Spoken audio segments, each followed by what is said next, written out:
साथियों, आज हम आपको आरपीएससी सेकंड ग्रेड के सिलेबस के बारे में बताएंगे।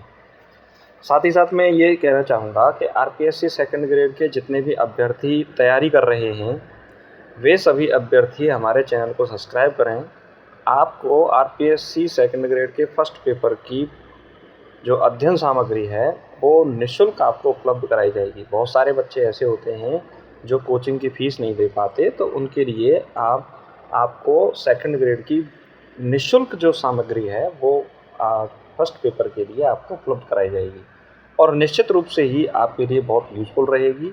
तो आप आराम से तैयारी कर सकते हैं और आने वाली जो परीक्षा है सेकंड ग्रेड की, जो अभी रद्द हुई परीक्षा है फर्स्ट पेपर की, उस परीक्षा में निश्चित रूप से आपको उस अध्ययन सामग्री से आपको क्वेश्चन ज़रूर मिलेंगे।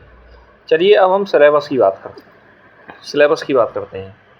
देखिए, सिलेबस में हम बात करें आरपीएससी सेकंड ग्रेड का जो फर्स्ट पेपर है उसके अंतर्गत पहले जो यूनिट है उसमें geography, history, culture and general knowledge of Rajasthan, यानी कि राजस्थान के बारे में आपको उसका भूगोल पढ़ना है, उसका इतिहास पढ़ना है और कला संस्कृति पढ़नी है, और राजस्थान के बारे में जो जनरल नॉलेज है उसका भी आपको अध्ययन करना है। तो बेसिकली अगर मैं बताऊं कि राजस्थान की कोई भी यदि परीक्षा आप दे रहे हैं तो उसमें राजस्थान जीके पर ज़्यादा फोकस करना आपको पड़ेगा, क्योंकि क्वेश्चन हमेशा राजस्थान जीके से ज़्यादा आते हैं। तो राजस्थान जीके पर यदि आप अच्छे से अध्ययन करोगे तो निश्चित रूप से आपको सफलता प्राप्त होगी। अगर हम बात करें कि इस यूनिट के अंदर हमें क्या पढ़ना है, तो देखिए ज्योग्राफी में हमें फिजिकल फीचर्स यानी कि उसके भौतिक संसाधनों के बारे में पढ़ना है, और क्लाइमेट्स, जलवायु के बारे में पढ़ना है, ड्रेनेज और वेजिटेशन, वनस्पति के बारे में पढ़ना है, एग्रीकल्चर, कृषि के बारे में पढ़ना है, लाइव स्टॉक, पशुपालन के बारे में पढ़ना है, एंड डेयरी डेवलपमेंट, दूध उद्योग जो है उसका विकास कैसे हो रहा है राजस्थान में, उसके बारे में हमें पढ़ना है। पॉपुलेशन डिस्ट्रीब्यूशन यानी जनसंख्या वितरण के बारे में हमें पढ़ना है। ग्रोथ, जनसंख्या वृद्धि के जो आंकड़े हैं उनके बारे में हमें पढ़ना है। लिटरेसी, साक्षरता, सेक्स रेशियो, लिंगानुपात के बारे में पढ़ना है। जनजातियों के बारे में पढ़ना है। इंडस्ट्रीज़ के बारे में पढ़ना है हमें, और टूरिज़्म के बारे में हमें पढ़ना है। यानी कि अगर आप सिलेबस के अकॉर्डिंग तैयारी करोगे तो आपके लिए वह परीक्षा बहुत ही आसान हो जाती है। देखिए, समय बहुत कम बचा है, लगभग 1 महीना ही समय बचा है। तो 1 महीने में आप स्मार्ट स्टडी के द्वारा परीक्षा को क्रैक कर सकते हो। तो जो सिलेबस में दिया है केवल उन्हीं पॉइंटों को पढ़ें और निश्चित रूप से आपको वहीं से क्वेश्चन देखने को मिलेंगे। तो ज्योग्राफी में हम भौतिक वर्गीकरण के बारे में पढ़ेंगे, जलवायु के बारे में पढ़ेंगे, वर्षा के बारे में पढ़ेंगे, वनस्पति के बारे में पढ़ेंगे, कृषि के बारे में पढ़ेंगे, पशुपालन के बारे में पढ़ेंगे, और जनसंख्या के आंकड़े जो हैं उनके बारे में हम पढ़ेंगे, और हम लिंगानुपात के बारे में पढ़ेंगे, जनजातियों के बारे में पढ़ेंगे, इंडस्ट्रीज़ के बारे में पढ़ेंगे, और हम जो टूरिज़्म है, पर्यटन के बारे में हमें पढ़ना है। आगे हम बात करें कि सभ्यताओं के बारे में हमें पढ़ना है, यानी कि एंशिएंट कल्चर, प्राचीन सभ्यता। जो राजस्थान प्राचीन सभ्यता की दृष्टि से एक समृद्ध प्रदेश रहा है, तो प्राचीन सभ्यताओं के बारे में हमें पढ़ना है।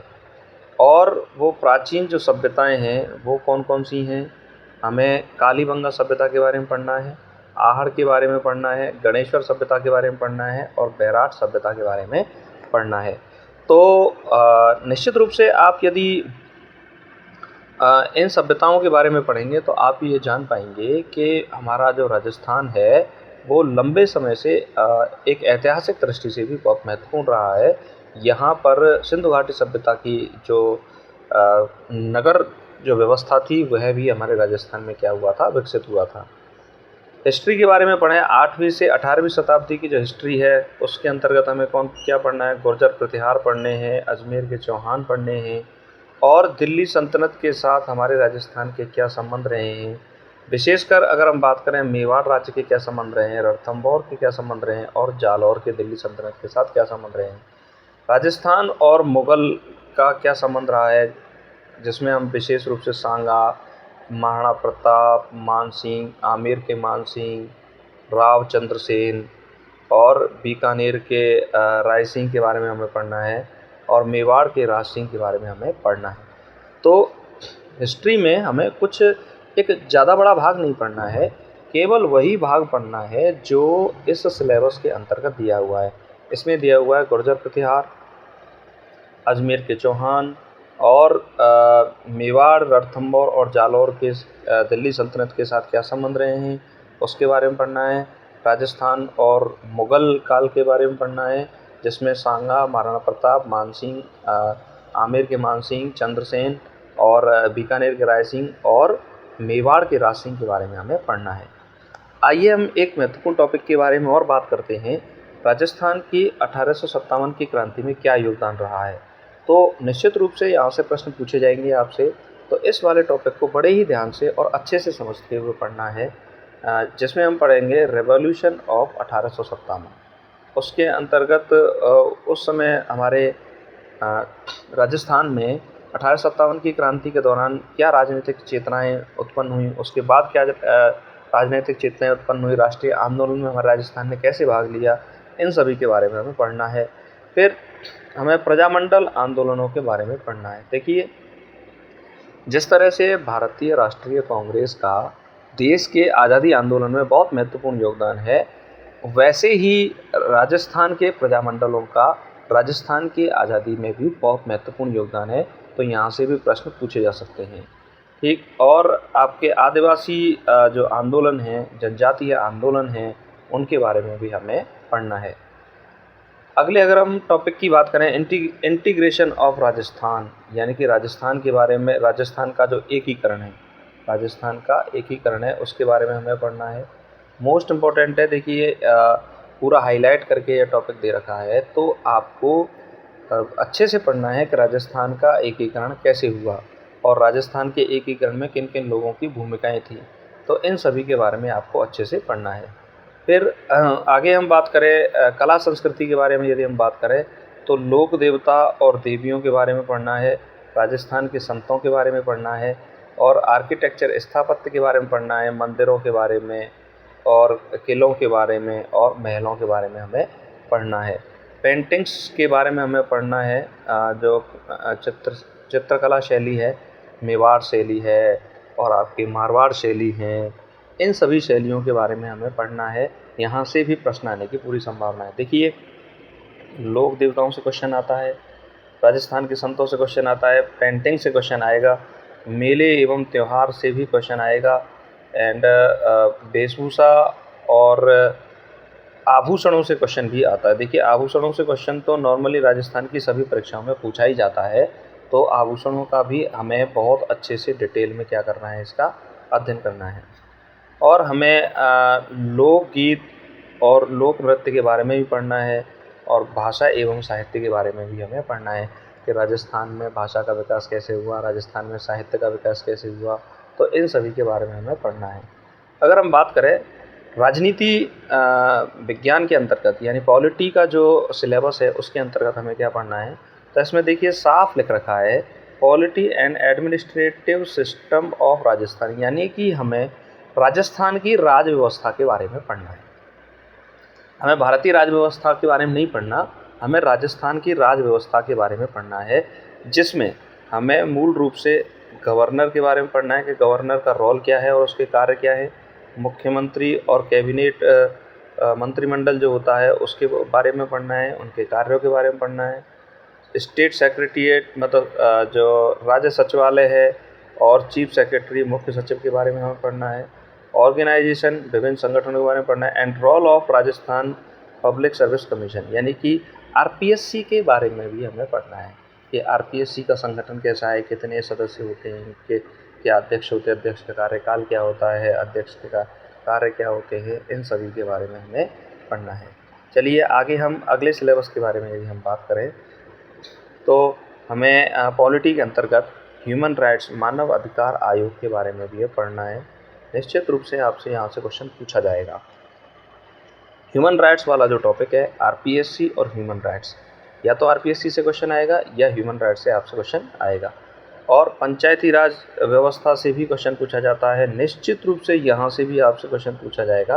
पंचायती राज जो लोकल गवर्नमेंट के अंतर्गत आता है। State legislative assembly in Rajasthan, Rajasthan की विधानसभा के बारे में भी हमें पढ़ना है कि राजस्थान की विधानसभा का स्वरूप क्या है, राजस्थान की विधानसभा का संगठन क्या है, और राजस्थानी विधानसभा किस तरह से कार्य करती है, और कब कब विधानसभा अध्यक्ष रहे हैं, वर्तमान में विधानसभा अध्यक्ष कौन है। ये सभी जानकारियाँ हमें धीरे धीरे क्या करनी है, पढ़नी है।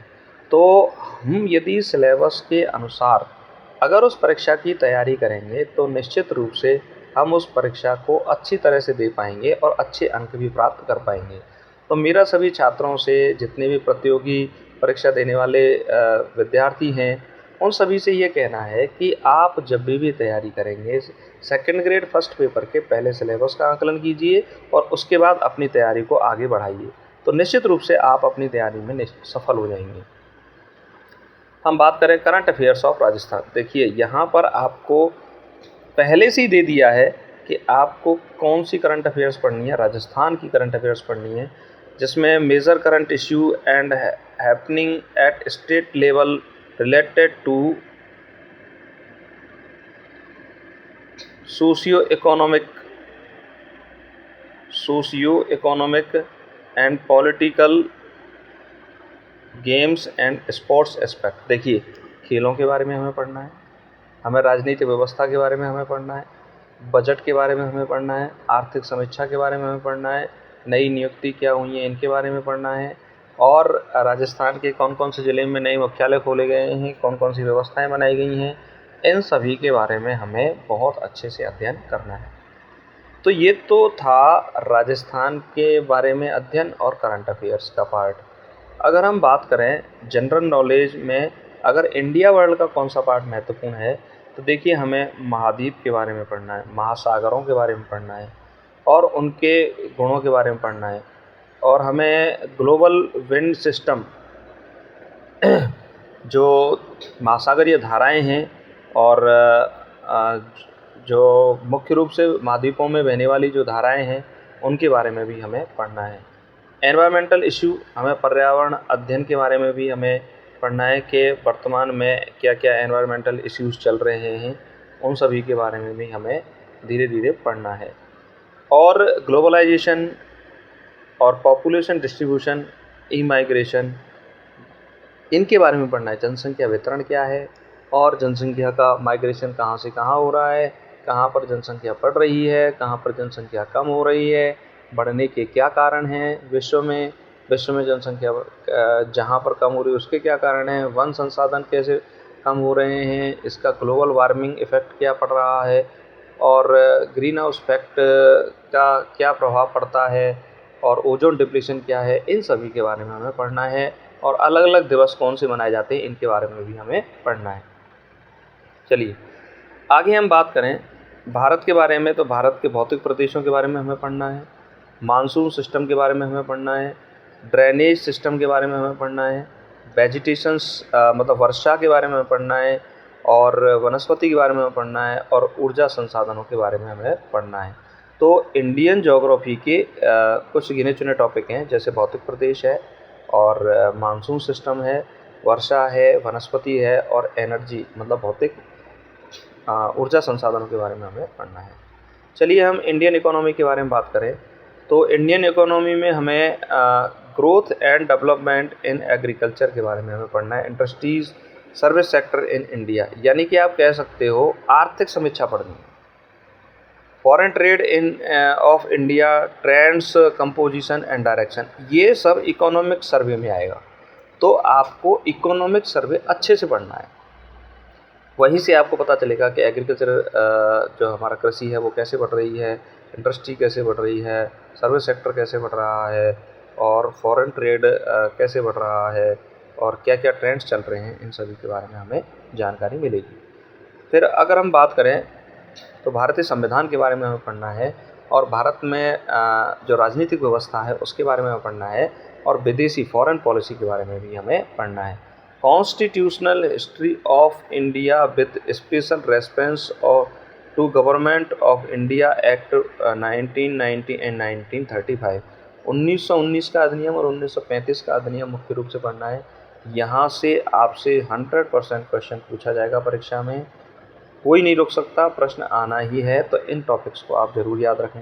इंडियन कॉन्स्टिट्यूशन में अंबेडकर जी का क्या रोल है, और संविधान निर्माण के बारे में हमें पढ़ना है, संविधान की विशेषताओं के बारे में हमें पढ़ना है, फंडामेंटल राइट्स यहाँ से क्वेश्चन पूछे जाते हैं, मौलिक अधिकार से क्वेश्चन पूछा जाता है, इस पर भी हमें ध्यान देना है, मूल कर्तव्यों के बारे में, और DPSP directive principle of state policy, नीति निर्देशक तत्व, ये भी अपने आप में महत्वपूर्ण टॉपिक हैं जहाँ से क्वेश्चन पूछा ही जाता है, तो इनको भी आप अच्छे से पढ़ें। Offices of the Indian president and prime minister, मतलब राष्ट्रपति और प्रधानमंत्री के बारे में पढ़ना है। पॉलिटिकल पार्टीज़ के बारे में हमें पढ़ना है और दबाव समूह के बारे में पढ़ना है। Principle of India's foreign policy, यानी भारत की फॉरेन पॉलिसी के क्या सिद्धांत हैं, और नेहरूज़ कंट्रीब्यूशन एंड इट्स मेकिंग, यानी कि गुटनिरपेक्षता के बारे में पढ़ना है, और जवाहरलाल नेहरू का भारतीय जो विदेश नीति है उसमें क्या योगदान रहा है उसके बारे में हमें पढ़ना है। फिर अब हमें बात करते हैं कि इंडिया और अन्य जो एजुकेशन वो UNO के बारे में हमें पढ़ना है कि यूनाइटेड नेशन ऑर्गेनाइजेशन है, संयुक्त राष्ट्र संघ, उसमें भारत की क्या स्थिति है और भारत वहाँ पर क्या अपना रोल प्ले करता है, इसके बारे में हमें पढ़ना है। Emerging trend in international politics with special reference to globalization, इसके बारे में हमें पढ़ना है कि भाई भारत में हमारी क्या, भारत की विदेश में क्या पॉलिसी रहती हैं और भारत विदेश में अपनी स्थिति को कहाँ रखता है, इसके बारे में हमें पढ़ना है। तो इस तरीके से पॉलिटी वाला जो पार्ट है वहाँ पर भी आपको बहुत सारा कुछ मैटर पढ़ना है। देखिए, इंडियन पॉलिटी पढ़नी है आपको और राजस्थान पॉलिटी लगभग पूरी कंप्लीट सी पढ़नी है। तो आप एक तरह से अगर नज़र डालें तो जीके वाला जो पार्ट है वो सेकंड ग्रेड का जो जीके वाला पार्ट है एक बड़े सिलेबस के अंतर्गत आता है। तो उस बड़े सिलेबस में आपको बहुत कुछ पढ़ना है, तो आप धीरे धीरे सभी पार्ट को अच्छे से क्या करते जाएंगे, अध्ययन करते जाएंगे। आगे हम बात करें एजुकेशनल साइकोलॉजी, शिक्षा मनोविज्ञान के बारे में बात करें तो शिक्षा मनोविज्ञान का मतलब क्या है, इसके उद्देश्य क्या है, और इसका एक शिक्षक की मतलब शिक्षक एक शिक्षा मनोविज्ञान का उपयोग क्लासरूम में कैसे कर सकता है, इन सभी चीज़ों के बारे में पढ़ना है। शिक्षा मनोविज्ञान शिक्षक को निर्मित करने में कितनी महत्वपूर्ण भूमिका निभाती है, बच्चों को समझने में कितनी महत्वपूर्ण भूमिका निभाती है, पाठ्यक्रम निर्माण में कितनी महत्वपूर्ण भूमिका निभाती है, इन सभी चीज़ों के बारे में पढ़ना है।